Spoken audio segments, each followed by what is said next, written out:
morning. So I'm so glad that thanks to Byron, I was able to walk into a clean kitchen this morning after yesterday. I am about to have some coffee. It was after 1 a.m. before anybody in my house went to sleep last night. And so I'm hoping that the rest of them are going to be kind of sleep in a little. What time is it? It's about to be 9 o'clock, 9 in the morning. And like I said, I'm about to have some coffee, and then I'm actually about to pull out my planners and kind of take another good look at what I have to work with. Because I really want to hit the ground running. Like, I really want to kind of hit the ground running for 2020 and with some actual plans and not just running on vibes. Reinvention of the Rose audio release is today. It's been available since yesterday.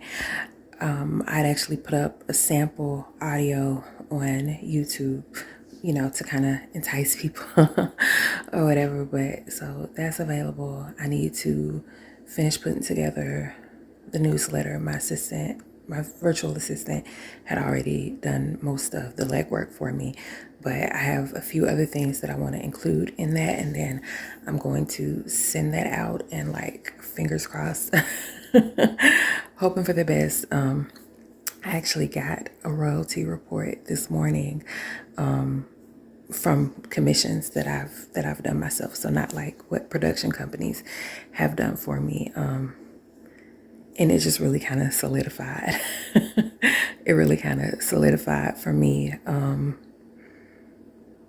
kind of what I would like producing and, publishing my own audio, not through a third party company to come to. Again, like, I cannot stress enough, the books are going to be available on other retailers, but yeah, I just want to be able to, I don't want to feel like people are making money off of me and off of my work, especially when I paid to have it produced. And I know y'all are probably tired of hearing me saying that, but it's been bothering me. It's been bothering me a lot. And then that royalty report this morning just kind of highlighted it and made it even more, kind of brings it into focus even more. So there's that. Reinvention of the Rose. The ebook is also on sale for 99 cents through like Monday or Tuesday or something like that. I want to say Tuesday. So I need to get that out. And so, yeah, that's what I'm about to do. So I still have not cracked open the plan or anything. I have it down here with me, but I still haven't cracked it open. But I got the newsletter and stuff sent out, and as I was doing that, like as I was setting it up and, considering the way I was going to frame it on social media and all of that, I really just kind of had, I won't say it was an epiphany, because this is a realization that has really been brewing for me, like, over the past month or so. Like, I think I have an issue with, like, downplaying my work. And when I say that, I mean from the aspect of, like, really promoting and stuff like that. Like, I know a lot of people always ask me about, like, marketing and stuff like that, but I'm not good at marketing. I don't have that. I like to make, and I'm capable of making pretty images. And so I think that kind of gets conflated with me being good at marketing, which is not a skill that I have. And in addition to that, which is maybe the worst issue, is I have trouble with making things as big of a deal as they should be. Like, in terms of, like, really promoting my releases after, after they're done. A lot of times it's like, okay, I put out the post about it, for release day. I sent the email about it, now that it's out, and then it's just done. I've mentally moved on to the next project, and it's almost like I'm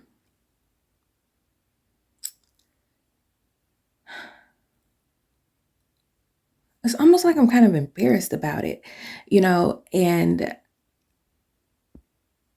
I know what that comes from. Part of it is a bit of imposter syndrome. Part of it is not wanting to be, I want to say part of it is not wanting to be too cocky, but I don't think that's a problem that I have because I always think that, I never think that the stuff that I'm doing, is good enough, which is another issue in and of itself.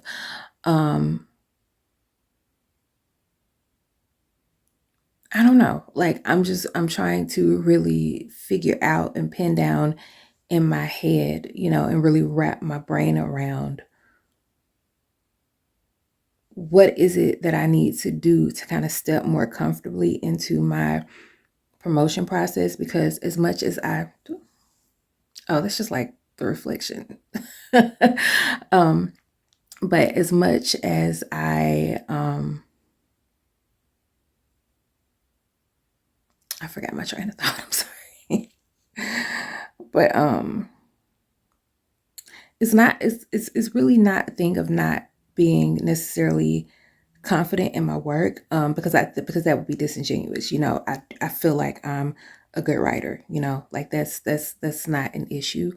I'm just constantly concerned that I'm working to the best of my ability, and that, okay, did I give this story all it needed? Did I tell the story well? Did I settle into these characters right? Like, my insecurities come to play with stuff like that. And so it's not necessarily, I don't know. I don't even know what I'm trying to say. I don't even know what I'm trying to say, but I do know that I had trouble.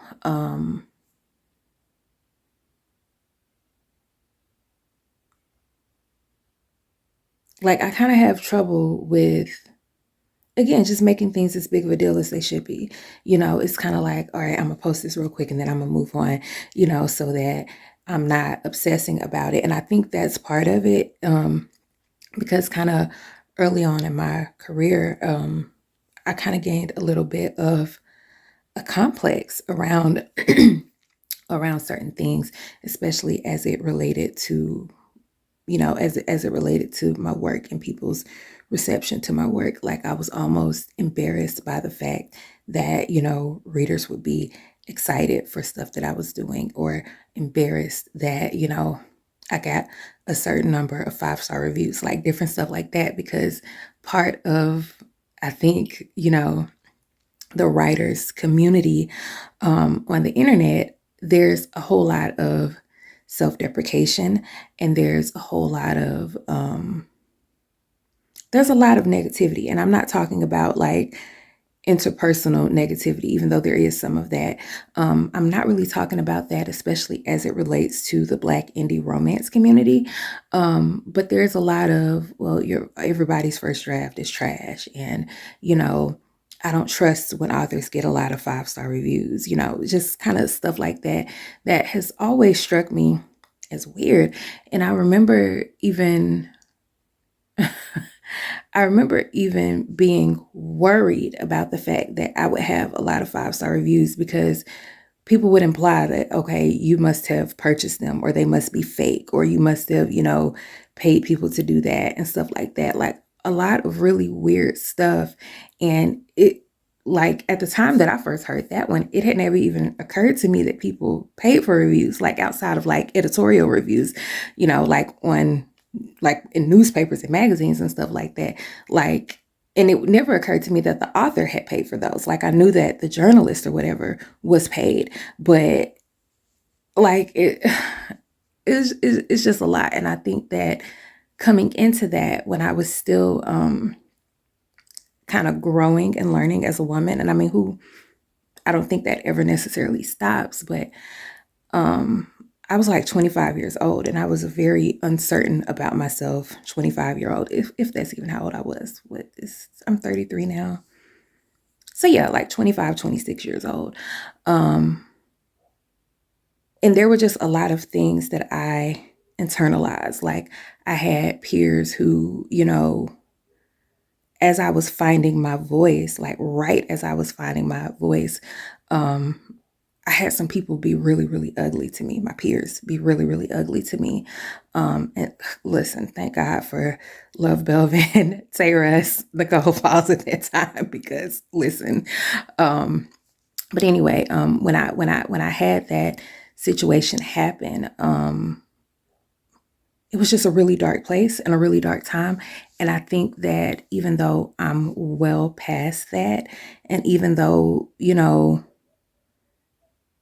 the damper that I felt they tried to place on me, you know, it didn't work, obviously. And I think that I was able to, you know, I think that because of that, you know, I feel like I worked harder. I feel like you know, I feel like I really dug in my heels, because it's like, no, you don't, like, who are you? You don't get to do this.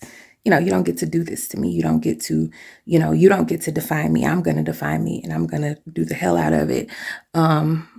It's like in some ways it was helpful, but in some ways it's like I still have some of that stuff internalized, and I feel like it's limiting me now. And so just kind of trying to find that place and space where I'm not limited by these things that happened, you know, all these years ago. It's like I'm not even really angry about it or anything anymore. Like they were much older than me. And so I'm like, damn, like grow up. Like really grow up. But at the same time, it's like I have to tell myself too, like, okay, that was years ago. Like, yes, you know, you were young. I mean, you know, as young as any 25, 26-year-old is.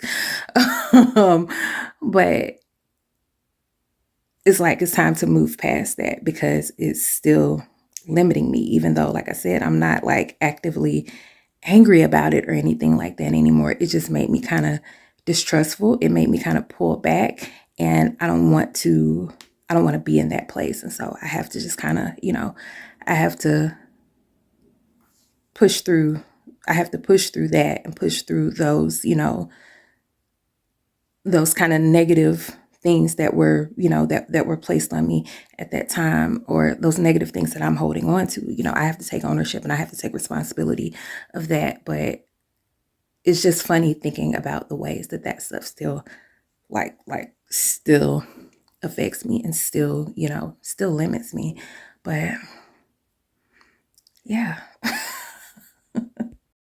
So I have not touched my planners. Ended up going back out to look at houses again. Didn't really see anything we were necessarily impressed by. So there was that. I think I need to pin down what my goals are going to be and kind of what my plan is going to be before I sit down and try to get anything on paper. Maybe I just need to like jot down a list before I write down anything in like a permanent manner. But I don't actually know what I want. Like I don't actually know what I want for my career. And it goes back to something that I was saying on another, you know, on a different episode. I can't remember which episode, but on a different episode, I was talking about how, you know, there's no one like whose career I'm like looking at like, yes, that, like that exactly. And so it makes it kind of hard to figure out what you want or figure out what's possible, you know. But in any case, the reinvention of the Rose audio is out. I'm still quite nervous. I'm still quite nervous. I've sold a few. I've not, you know, not anything just necessarily blowing out of the water, but a nice respectable, a nice respectable amount. So, you know, so there's that. But I'm just gonna keep pushing it, and I'm still glad that I took the leap. Glad that I, took the step and took the chance. And we'll see. We'll see what happens. We'll see where it goes from there. But yeah. That's the end for today.